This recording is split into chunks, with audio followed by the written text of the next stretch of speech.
Saya nak tanya tuan-tuan dan puan-puan, hari ni orang panggil Wahabi ni apa? Wahabi ni bahaya, dia kata. Apa sebab bahaya? Sebab dia kata sikit-sikit bid'ah.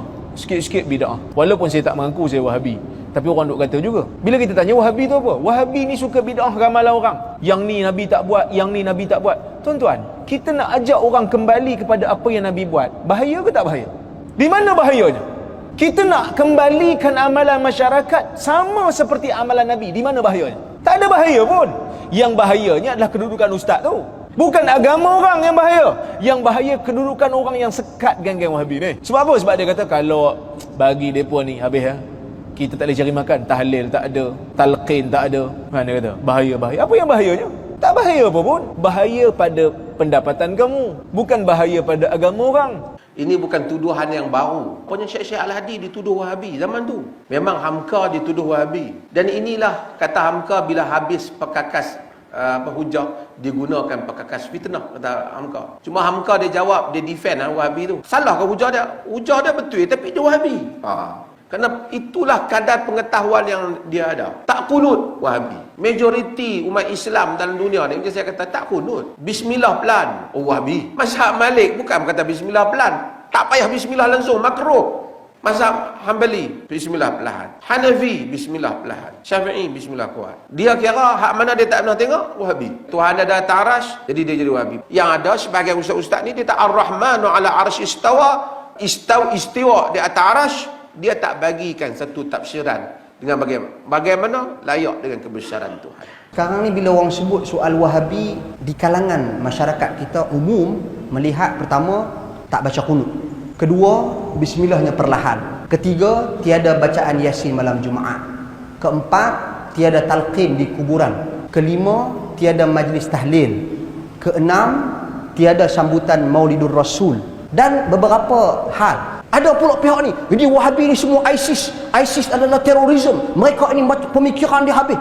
Dia kata pasal ISIS tu duk baca buku-buku tulisan Ibnu Taimiyah, tulisan Muhammad bin Abdul Wahab tu, Abu Bakar Al-Baghdadi. Dia baca Quran ni, katakan Quran tu salah. Quran tak salah. Yang salah tu dia.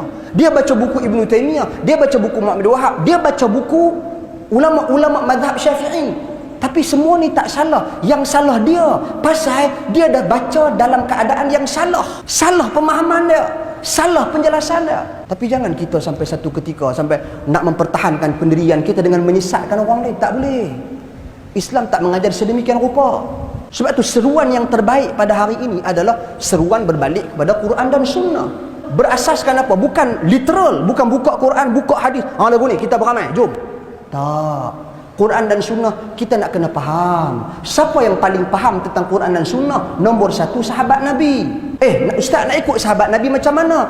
Tengok ulama-ulama yang ajak kita ikut sahabat Nabi. Antaranya ulama 4 mazhab yang popular.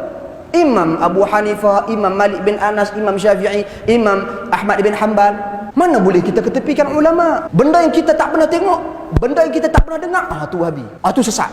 Tu tak boleh lagu tu.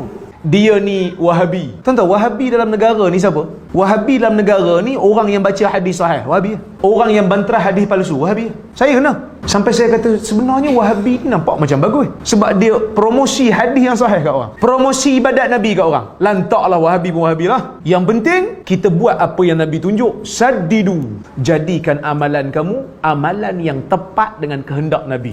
Dengan apa yang Nabi tunjuk. Biarlah ramai orang tak buat. Ikut jalan kebenaran. Jangan kamu terpengaruh dengan ramainya golongan-golongan yang menyelisihi kebenaran. Biar kita minoriti tak apa. Yang penting kita ada sandaran. Yang penting kita ada hadis yang kita berpaut. Jangan percaya yang kata haram semua ni sebab dia orang tu Wahabi belaka. Belajar dengan Google. Dia tahu mana orang belajar dengan Google. Tolonglah. Orang mazhab lain, Hanbali kata haram. Takkan Hanbali belajar dengan Google? Jangan cemarkan mulut kita dengan benda yang kita tak tahu. Dia pun nak kaitkan dengan Al-Qaeda. Usama bin Laden itu berasal daripada Saudi. Saudi ni bermanhajkan Wahabi, Salafi. Maka semua yang keluar daripada Saudi ini, mereka adalah jihadi. Geng-geng duk bom orang sana sini, teroris dan sebagainya. Tak adakah ini satu kiasan yang bijaksana? Ini kiasan yang bodoh sebenarnya. Ini golongan-golongan yang dia tak nak pi jawab secara ilmiah dah tak mampu dah. Jadi kaedah dan cara yang mereka gunakan pada hari ini adalah labeling. Jadi ini saya nak bagi tahu kepada golongan yang duk sebar menggunakan pihak-pihak tertentu menyebarkan fitnah ini di dalam masyarakat, sehingga terbentuk nama buruk bagi perkataan salaf itu sendiri. Sedangkan salaf ini dia merujuk kepada siapa? Merujuk kepada 3 generasi mulia terawal.